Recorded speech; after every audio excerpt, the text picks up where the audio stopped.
ஆண்டவராக இயேசு கிறிஸ்துவின் நாமத்தினாலே என்னுடைய அன்பின் வாழ்த்துதலையும் ஸ்தோத்திரங்களை தெரிவித்துக் கொள்கிறேன். எலியா தமிழ் கிறிஸ்டியன் யூடியூப் சேனல் மூலமாக உங்களை சந்திக்கல நான் மிகுந்த மகிழ்ச்சி அடைகிறேன். கர்த்தர் உங்களை ஆசீர்வதிப்பாராக. இந்த லெந்து நாட்களிலே சிலுவை தியானத்தை குறித்து நாம் பார்த்து கொண்டிருக்கிறோம். ஆண்டவருடைய பாடுகளை குறித்து நாம் தியானித்து கொண்டிருக்கிறோம். இப்பொழுதும் ஒரு தலைப்பாக நான் உங்களுக்காக கொடுக்க விரும்புகிறேன். சிலுவை பற்றிய உபதேசம். இந்த சிலுவையை பற்றிய உபதேசம் என்றால் என்ன? இந்த சிலுவையை பற்றிய உபதேசம் அது கெட்டு போகிறவர்களுக்கு பைத்தியமாக இருக்கிறது, ரட்சிக்கப்படுகிற நமக்கோ தேவ பலனாக இருக்கிறது. இந்த சிலுவை தியானம், சிலுவை என்பது இந்த ரோம காலத்திலே சிலுவை ஒரு பாவ சின்னமாக இருந்தது, அகோர சின்னமாக இருந்தது. கொடிய தவறு செய்தவர்களை, பாவம் செய்தவர்களை சிலுவையில் அறைவார்கள். அந்த சிலுவையை தான் இயேசு சுமந்தார். இயேசு பாவம் செய்து குற்றம் செய்து சுமக்கவில்லை, நம்முடைய பாவங்களுக்காக சுமந்தார், நம்முடைய தவறுதலுக்காக சுமந்தார், நம்முடைய மீறுதல்களுக்காக அவர் சிலுவை சுமந்தார். அந்த சிலுவையை வெற்றி சின்னமாக மாற்றினார். அந்த சிலுவையினுடைய உபதேசத்தை குறித்து கொஞ்சம் பார்க்கலாமா? வாசிக்கலாம். 1 கொரிந்தியர் நிருபம் 1ஆம் அதிகாரம் 18வது வசனம் இப்படியாக சொல்லுகிறது: சிலுவையை பற்றிய உபதேசம் கெட்டு போகிறவர்களுக்கு அது பைத்தியமாக இருக்கிறது, ரட்சிக்கப்படுகிற நமக்கோ அது தேவ பலனாக இருக்கிறது. சிலுவை என்பது அநேகர் டாலராக தொங்க விடுவாங்க, சிலுவையாக போடுவாங்க. சில பேர் தாலியிலையும் சிலுவை போடுவாங்க, சில பேர் டேட்டூ சிலுவையாக போடுவாங்க. இப்படி போடுகிறதுனாலே நாம் மனம் மாறிவிட ரட்சிக்கப்பட முடியாது.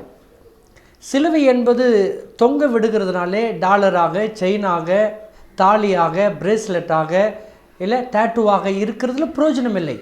சிலுவை பற்றின உபதேசம் நன்றாக நீங்கள் அறிந்து கொள்ளணும். சிலுவை கோரமான சின்னத்தை வெற்றி சின்னமாக மாற்றிய காரணம் என்ன, காரியம் என்ன? இயேசு ஏன் சிலுவையை சுமக்க வேண்டும்? அது நமக்கோ அது தேவ பலனாக இருக்கிறது.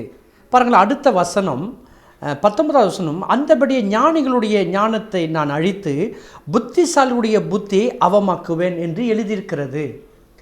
ஞானிகளுடைய ஞானத்தை, புத்திசாலியுடைய புத்தியை நீங்கள் அப்படியே பார்க்கப்படும் பொழுது பேதமையானவர்களையும் ஞானியாக்குவார், பலவான்களை, அவர்களை பலவீனர்களை கொண்டு அவமாக்குவார்.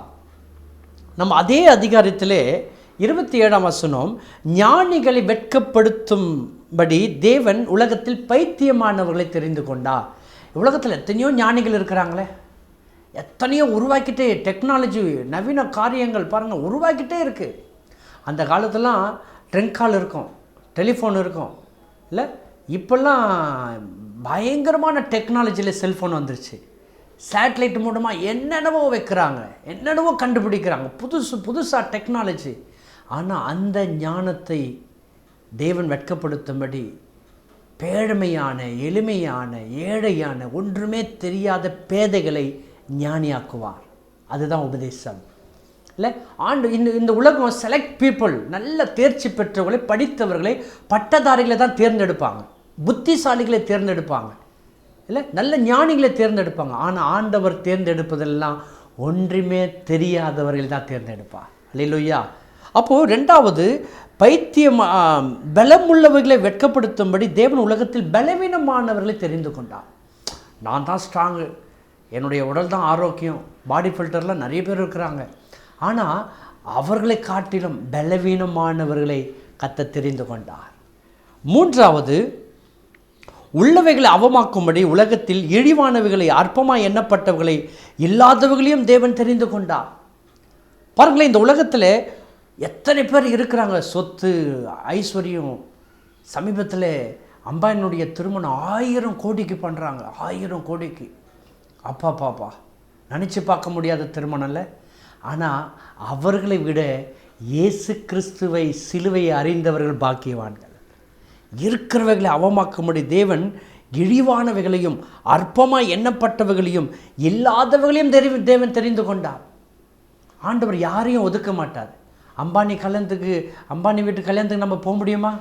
நிச்சயமாக உள்ள கேட்டு வாசலில் கூட சேர்த்துக்க மாட்டாங்க. ஆனால் தேவன் வானத்தையும் பூமியும் படைத்தவர், சர்வ வல்லவர், அவருடைய ராஜ்யத்தில் நம்மளை ஏற்றுக்கொள்கிறார். ஏழை, பணக்காரன், படித்தவன், படிக்காதவன், இந்த பேதமை கர்த்தர் பார்க்குறதே இல்லை. ஆனால் கர்த்தர் எல்லாரையும் நேசிக்கிறார், உங்களை எல்லாரையும் அரவணைத்துக் கொள்கிறார். அந்த சிலுவையினுடைய நிழலிலே நீங்கள் வந்தடையத்தக்கதான ஆண்டவர் கிருபை, அதுதான் உபதேசம். ஒருவனும் கெட்டுப்போக எனக்கு சித்தமில்லை. அப்படியாக தேவன் மாம்சமான எவனும் தேவனுக்கு முன்பாக பெருமை பாராட்டாதபடிக்கு அப்படி செய்தார். நான் தான் படித்தவன், நான் தான் அழகு, நான் தான் பலமுள்ளவன், என்கிட்ட தான் எவ்வளோ சொத்து இருக்குது, இவைகளெல்லாம் பார்க்கிலும் இல்லாதவர்களை பயன்படுத்துகிறார். பலவீனனை தெரிந்து கொண்டார், பைத்தியமானவர்களை, பேதைகளை தெரிந்து கொண்டார். இவர்கள் இன்றைய இயேசுனுடைய சுவிசேஷத்தை, உபதேசத்தை யாரெல்லாம் அறிந்து கொள்கிறார்களோ அவர்தான் ஞானி.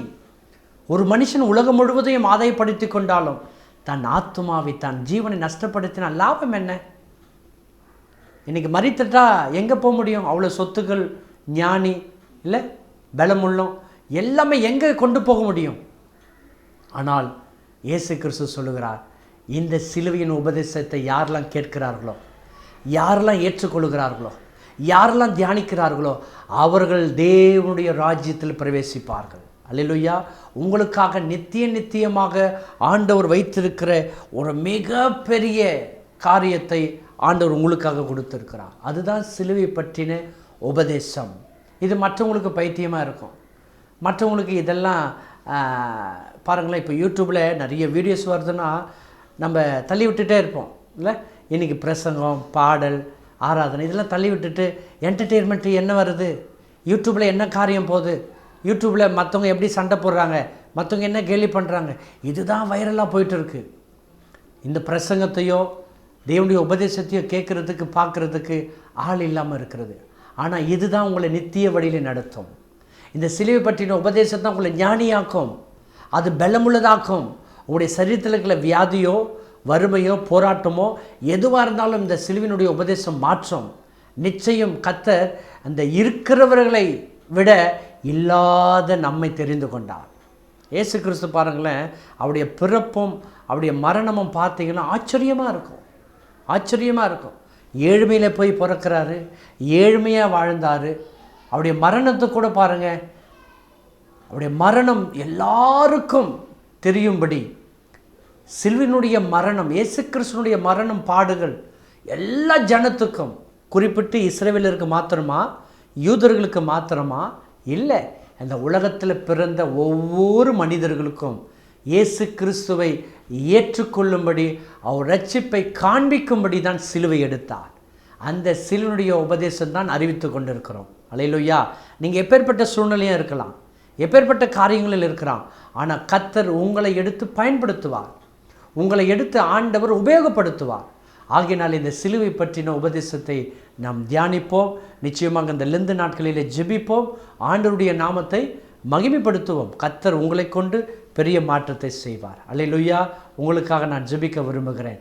எங்களை நேசிக்கும் பரலோகத்தின் பிதாவே, ஆசீர்வதிக்கப்பட்ட இந்த வேலைக்காக நாங்கள் ஜெபிக்கிறோம்.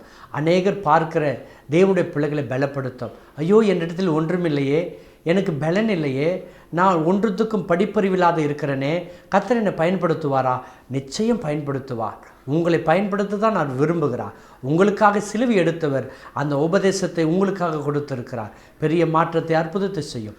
இயேசு கிறிஸ்துவின் நாமத்தில் பிதாவே, ஆமென்.